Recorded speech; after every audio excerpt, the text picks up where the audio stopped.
These menus are completely configurable per user or organisation.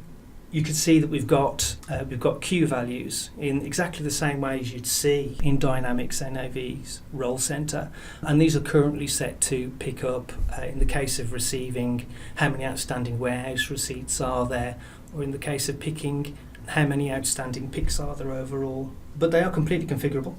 Are those figures for the location that I'm in? They are, yes. And you can also make them configurable for the current user.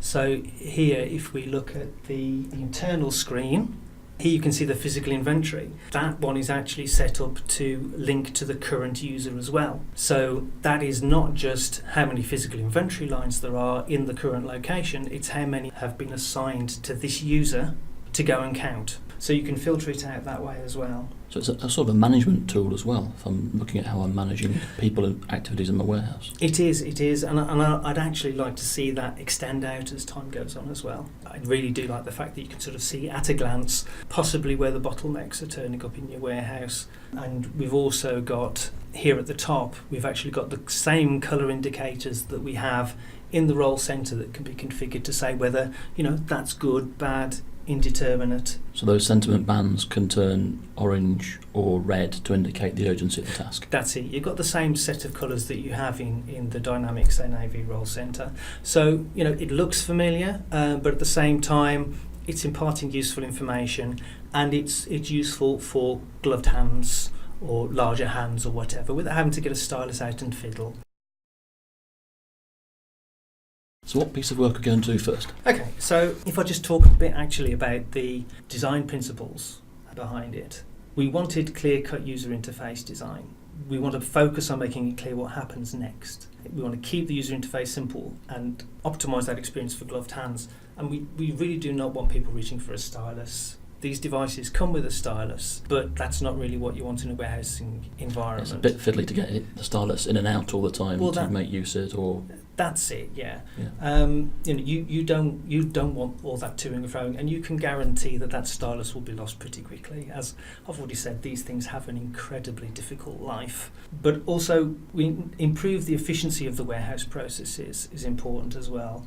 It's imperative that the devices don't get in the way of the people in the warehouse doing their job. Again, you need that predictable user interface. You need to rely on barcode scanning and minimal user input.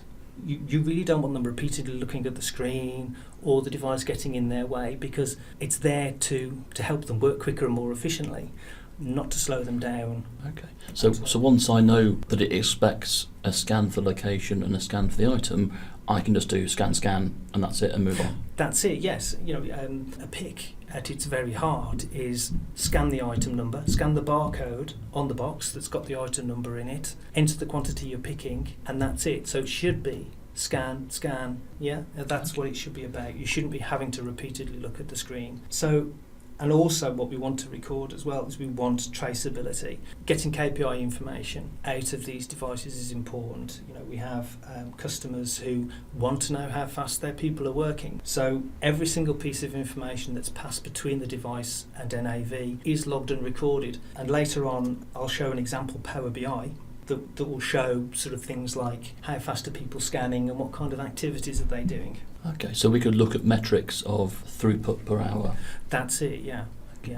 We can see how fast people are working, and maybe if they're not working too fast or whatever. And what about paper? Are we trying to replace paper with this? As much as possible. You've got the devices with you. If you're in a pick, you want the device to be suggesting to you where you should be going next and what you should be picking and what you should be doing. You don't want to have a paper-based pick list in your hand as well as the device. You have to have the device saying to you, this is where you need to go next and this is what you need to do, particularly with picks and replenishment activities. Because I guess it's real-time information that the device can deliver to me. Well, that's right, yes. So these things are always online in the warehouse. So, if you've grabbed a pick, nobody else will grab that pick. And what it is suggesting to you is unique to you and up to the minute. Whereas paper's out of date since you printed, so this way it's always correct information. Well, that's right, yes. Okay, and also as well, if you were using a paper-based system, then it's like, well, someone's printed you off a pick sheet, and then you're scribbling on the pick sheet, and then it has to be handed to somebody else in the back office, who's then going to type that information in anyway. So this sort of cuts that out. and it lets you get a lot more out the door more quickly. How about an example? Okay, so if we just go through a basic receipt. So on the device, we go into the receipting screen. So we've got receipts and putaways there. And I'm going to go straight into that. Okay. So all transactions on the device follow this same kind of flow. By and large, you need a certain number of pieces of information in order to complete a particular transaction on the device. So the device goes to NAV and says, I'm doing a receipt function, and then NAV says, oh, you need these pieces of information in order to be able to complete. So in this particular case, the premise is that a lorry has turned up containing some goods that you've ordered. The delivery documentation is either going to be in the driver's hands or it's going to be affixed to the product that's just arrived. And we need to unload the delivery and we need to put it somewhere in the warehouse. One warehouse user is going to get the goods off the lorry and drop it in the loading bay, and a second user is going to be putting that away, and they're both working at the same time. So going back to what I said earlier, we're keeping it simple. It's imperative not to get in the way of the people doing the work. We don't want to make their life harder. We want to streamline those processes, and we want to help them put these goods away somewhere appropriate.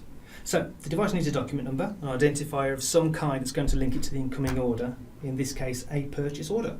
And I've got some pre-prepared barcodes, which I have here. Okay, so quite often you'd be very lucky to have a barcode of the purchase order number on there, but I do have a barcode. Which kind of barcodes are these? Well, you've got at the top, you've got 3 of 9 code for the purchase order number, and then the second 2 barcodes are what called GS1128 barcodes, and they are different in that they're a standard, but they can contain multiple pieces of information. So these 2 barcodes here, we've got the product code identifiers and the quantity identifiers. So that means there are 2 pieces of information in there that we can pick up in one scan. And at the bottom there, we've got a 3 of 9 barcode, which only contains 1 piece of information, and in this case, it's the product code. What we're going to do first, we're going to scan the purchase order number, like so. It comes straight back. So it's found a purchase order number there. And then... So the other operative now pulls the boxes off the lorry. Yeah. So, as you see, we're going to keep it as simple as possible. The device needs a document number, an identifier of some kind that's going to link it to the incoming order, in this case a purchase order. Behind the scenes, the device has told Dynamics NAV that it's doing a function called receipt. And in return, Dynamics NAV has told the device what is required to finish that receipt function. So all of the transactional functions work like this. They're all exactly the same. And it's Dynamics NAV that's controlling what's prompted for, its validation, what happens when you post it, and it's all using standard Dynamics NAV functionality as much as possible. And that means that a Dynamics NAV developer only has to change the code in Dynamics NAV to change the behavior of what's happening on the device. So Dynamics NAV has said in this case that first you need a document number. You're also going to need an item number or an item cross-reference, maybe a variant, a lot number, a serial number, or an expiration date. You're definitely going to need a quantity. To the device, these are just a series of things that it needs to ask for. And when it's collected all of those, it's going to tell that to Dynamics NAV, and then Dynamics NAV is going to do the hard work. So we've scanned our purchase order number. What we're doing now is we've got to scan the items. So our first warehouse employee is in the lorry and he's looking at a box of stuff that he needs to get off the lorry that's for him. So he's going to scan its barcode, and I'm going to scan the first barcode, which is a GS1128 barcode. You see that was quite quick. And that GS1128 barcode contains the item number and the quantity. So we've done that in one scan. So we've seen a box, we've scanned it, and we've got the quantity as well. So in actual fact, that's ready to post. This is not item tracked. It has no variance or anything like that. And Nav has said, right, we don't need anything else. That's all we need. So he's scanned that barcode, he's taken it out the back of the lorry, and he's put it in the loading bay. And then he takes it. We've got another couple of those, so we're going to take that and post that. So that's off the lorry. Then we've got another one, and that's off the lorry. And then we've got a different item altogether, and that's also a GS1128, and that's off the lorry. So you can see we can do that really quickly. That was fast, yes. Yes, and that's the point, in that we don't want to slow people down. We don't want them looking at the screen. It's scan, scan, scan, and I'm physically taking the stuff off the lorry and I'm done. Now our final barcode, which as we said before is a 3 of 9 barcode, it only contains the product code. So we're just going to scan that, and we can see that that's a manual for loudspeakers, and we've got 150 outstanding, but because the quantity wasn't part of the barcode, it's asking us for the quantity to receive. So I'm just going to enter the quantity and hit return. And that's done. And then I've got another one. There we go. And I'm going to say 2. Now actually I got that wrong. It should have been 4. So what you can do is actually press on the piece of information you want to cancel, and it asks me, do you want to adjust or cancel the quantity to receive? I say yes, and I can rekey it. So just a simple press on the screen. That's it. So previous versions of the product, if you made a mistake at that point, you'd have to go out and go back in again. So we wanted a way of being able to adjust for mistakes, which when you're hand keying things, that tends to happen. Without having to go out and all the way back in again. But we didn't want it in your face. We didn't want it to be, a fiddly thing again where you get to get the stylus out or anything like that. We just wanted you to be able to press on a data item there and say, no, I need to cancel that off and re-enter it again, and it doesn't get in the way. So that's that receipt complete, and that's all been done with code from Nav's side. So you can see now that we've got 6 put away activities. Now, the person standing in the loading bay whose job it is to start putting this delivery away, they're sitting in the receipting area and they're waiting, and they want to find somewhere to put these things. Now, put away activities, they've generally got a different focus to pick or movement activities, whereas the device is going to be saying to you, look, you need to go to bin XYZ and you need to go and pick this item, whatever it's called, and you need to go and put it somewhere else.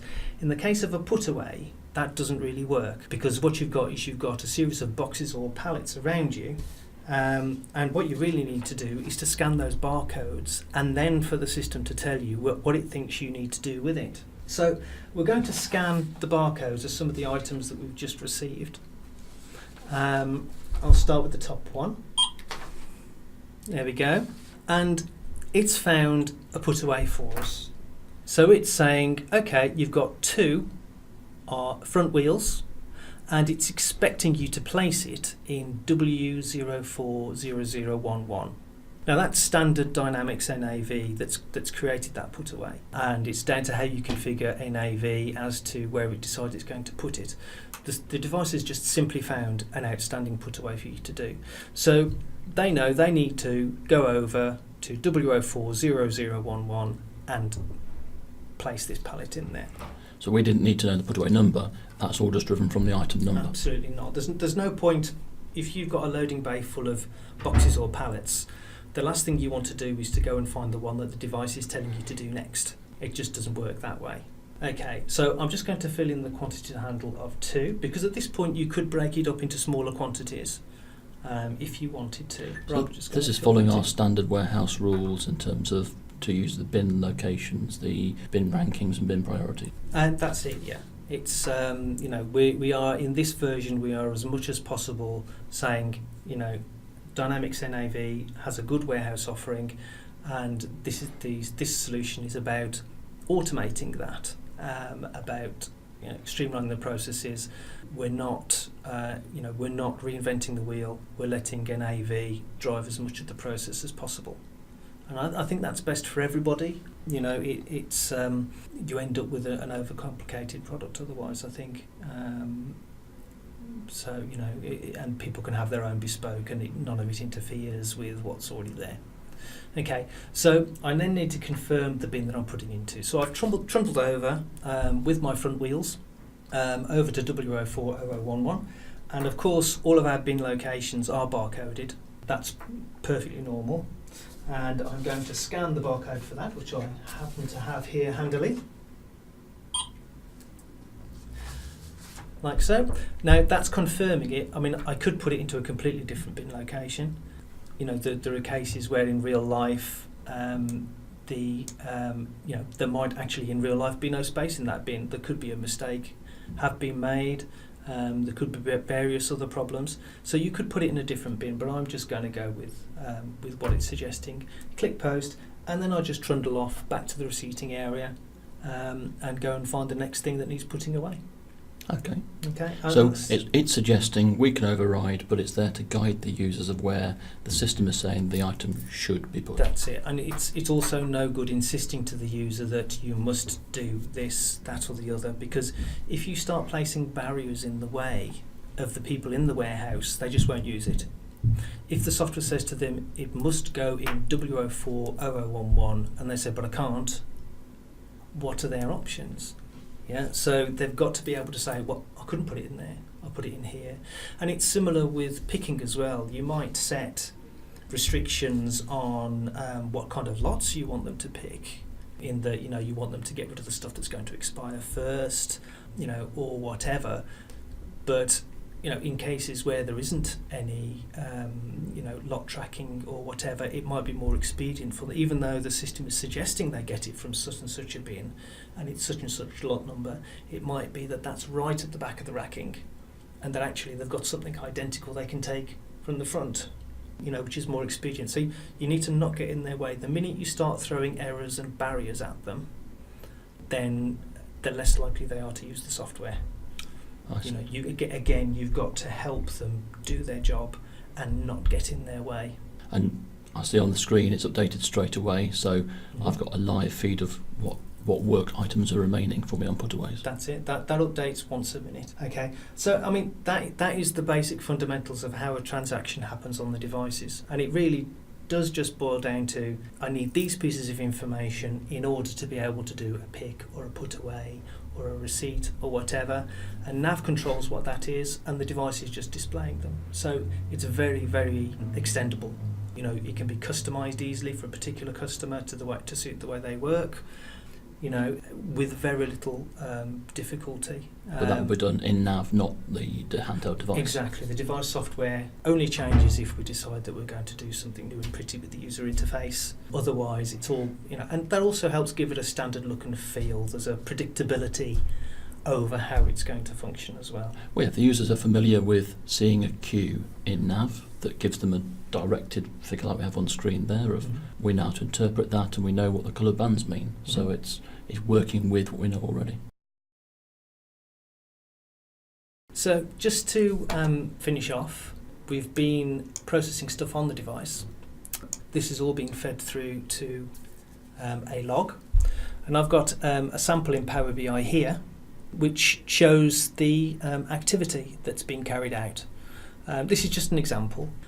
We have some very talented people who do that kind of thing, but I've just produced a simple Power BI that shows people's scan rates here at the bottom, so that's scans per minute. We've got a breakdown of user activity, so here you can see I did briefly log in as James earlier, just while I was checking everything was ready for the demo. The activities that have been carried out by type, so it's been mostly receipts with a few putaways, and also outstanding activity lines there. But I find that the user activity there in the bottom right hand corner is something that a lot of customers are interested in, to see how, what people's work rates are looking like, etc. And of course you can tie that into everything else that's being recorded in an AV as well. So we could have a dashboard published for the various managers in the warehouse who might want to have an overview of this data. That's it, yeah. And a lot of the other information there you can see to sort of, help you identify bottlenecks where problems are. Similar to the kind of thing that you have showing on the cue cards on the device menu. You can have all that information available in a role center in nav, or fed through to Power BI, or whatever suits. But up to the minute information, so you can see how well your day is going. So do we have customers actively now using Power BI to look at their warehouse data? Yes, we absolutely do. Yes, it's critical to a lot of operations. They want to get that stuff out the door quickly, to the point where they give bonuses depending on how fast people are working. So it's very important for them to be able to get that information